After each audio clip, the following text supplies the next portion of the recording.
Pearl family is in desperate need of better living conditions. In fact, they've purchased a new mobile home, but the city says they can't put it on their property. Courtney Ann Jackson went to Pearl today.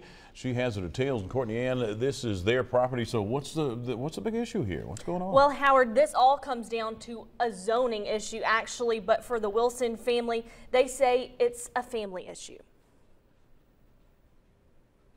This is the place the Wilson family calls home, all 9 of them. But they say it's falling apart more every day. I mean, we live in a disaster now. Because they're relying on space heaters to warm the trailer, they were forced to move their 5-month-old baby girl to her grandmother's. And the other kids are sleeping on the floor by space heaters. But the lack of heat is just one of many problems. This is one of the bathrooms in the trailer. In fact, right where I'm sitting, there used to be a bathtub, and Mrs. Wilson was inside of it when it fell straight through the floor. Calvin and Legina are both on disability. Calvin lost his arm in an accident at work back in 2003. It hurts me every day that I can't get out here and work and provide for my family like I'm supposed to. They know these aren't ideal conditions for their kids, but they've done all they could, putting towels around the window units to keep rain and wind out.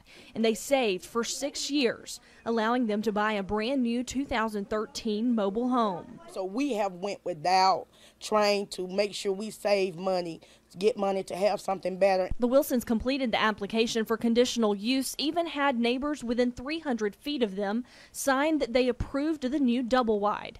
But city officials told them the area was rezoned for residential estates and said because they deemed their current home as unfit, they would have till January 1st to move out. How can we enjoy the holidays knowing that we got to find somewhere else to go and go where? And finding someone, even family, with space for them all seems impossible, they say.